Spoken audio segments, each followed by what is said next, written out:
Hey, good morning. Welcome to another edition of Mark's Inspiration. Glad you could join me here today. As always, today's topic is going to be the power is within. We are continuing till the end, which we are getting pretty close to. Hit that like button and subscribe. Welcome to my new subscribers. Thank you for joining me, and we will continue with the power is within. Ah, yes, and it's still dark outside, but it looks like it's going to be a cool, sunny day in St. Louis, Missouri today, which I'm glad. We're working outside, washing off a building, and I don't like to get wet when it's cold, so it'll be okay. Here we go.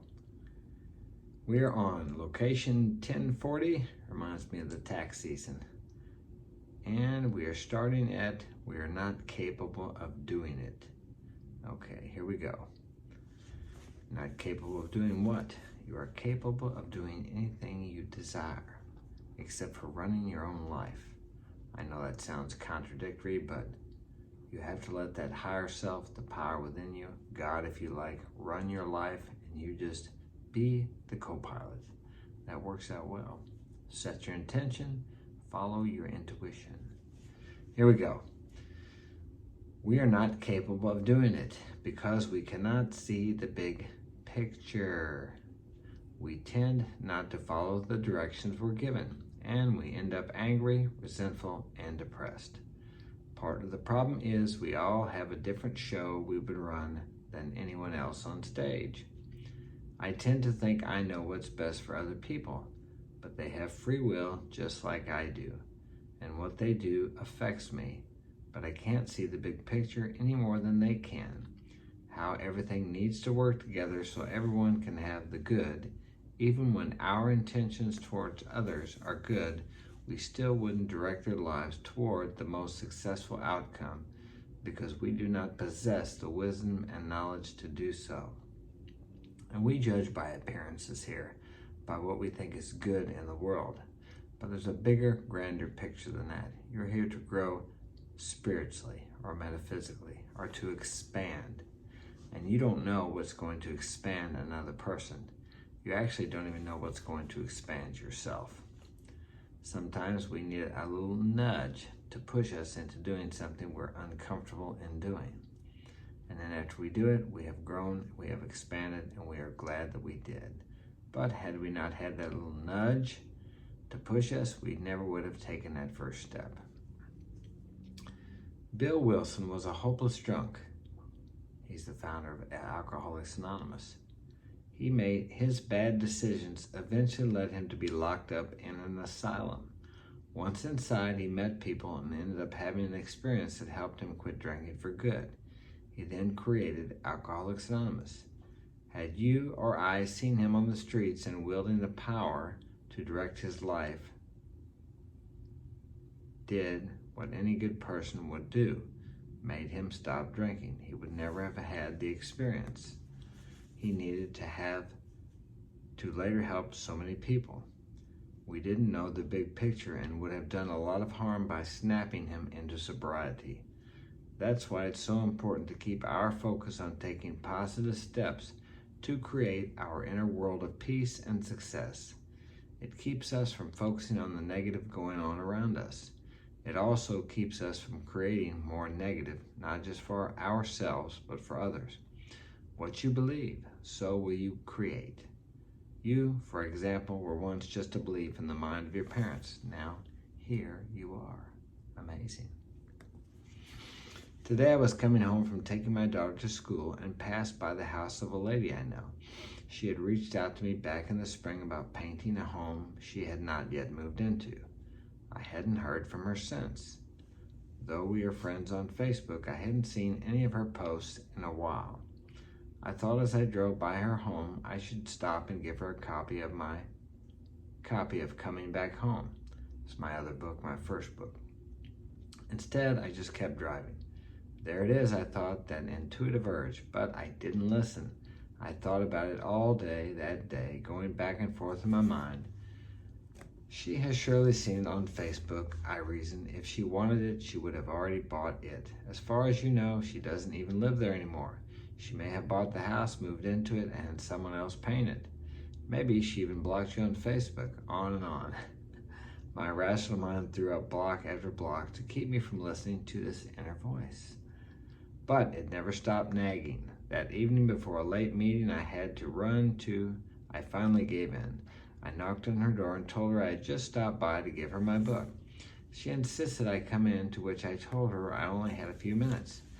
During those few minutes, we had a great conversation. I was not surprised when she told me that just that morning she had thought about reaching out.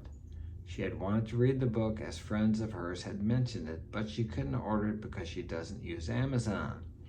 She expressed her wish that she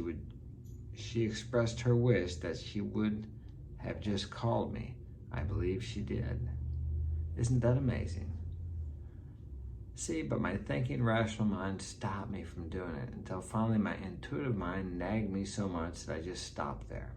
And it turned out well. It was no coincidence that I just happened to think about giving her a book when I drove by that morning. I drive that way almost every morning, and this was the first time it occurred to me. We are taught that these instances are just coincidence, that they don't make rational sense. It can't yet be proven scientifically, so we believe it means nothing. Only a text or a call is evidence of communication, but science is always incomplete. The greatest scientists of their time once said that man would never fly. Did we suddenly break the laws of gravity? No, we just learned enough about them to finally cooperate with them. Now almost 2 million people fly daily in the U.S. alone. I believe there will come a day, maybe not in my lifetime, when we look back with wonder at all the drugs we take now when all we had to do was cooperate with the power within us to heal ourselves. There will come a day when we celebrate the unheard communications that lead us so regularly to our ideal lives.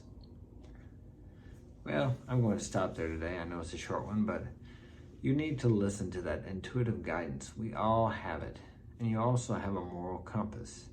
When you get ready to do something and you just don't feel quite right about it, that is your intuitive guidance. Your moral compass may be telling you that this isn't right for you. Now you may try to rationalize and think, well, Joe over there's doing it and he seems to be okay. Well, what's okay for Joe to do and for you to do is two different things. Each man has his own guidance system within him. Joe may be able to do that and it'll work out just fine. But if you do it, it may become a catastrophe. And your intuitive guidance was telling you, your intuition was telling you that it was not for you. But you started logicalizing and rationalizing. Not sure if logicalizing is the word, but I'm going to use it here. Whether you started making it okay, you started justifying, you started thinking about it, instead of doing what you knew was right for you. Everyone thinks differently. Everyone has a different path. My path is not your path. But what you can do is listen to what I say, take what you need, and leave the rest. Everything that I do that works for me may not work for you. But what I do is try things out. Contempt before investigation leaves a man in everlasting ignorance. Herbert Spencer. So don't discard something when you first hear of it because you think it's stupid. Many times people have made suggestions to me, or I have read things that I thought sounded ludicrous. But then I decided to try them, and guess what? They worked for me. Such as meditation. I've tried many forms of meditation. Some of them work well for quite some time, and then they don't seem to work well anymore. So I try something different. And what is good for you today may not be good for you tomorrow. And what is bad for you today may not be bad for you tomorrow. You are constantly evolving and changing into the person you came here to become. The only thing you can really do is slow it down. And I don't even know if you can do that because everything you do is directed by a higher power, a power within you. I used to believe in a God out there in the heavens that was just sitting there waiting to punish me. I don't believe in that tyrannical God anymore. But I realized that people long ago, that was the only way they had to describe this power, this magnificent power that lies within all of us. That power lies within you also. You just need to tap into it. And in this book, I have tried to explain to you how that can be done, and we will continue that tomorrow also. So That's all I have for today. Thank you so very much for joining me, and I will see you tomorrow.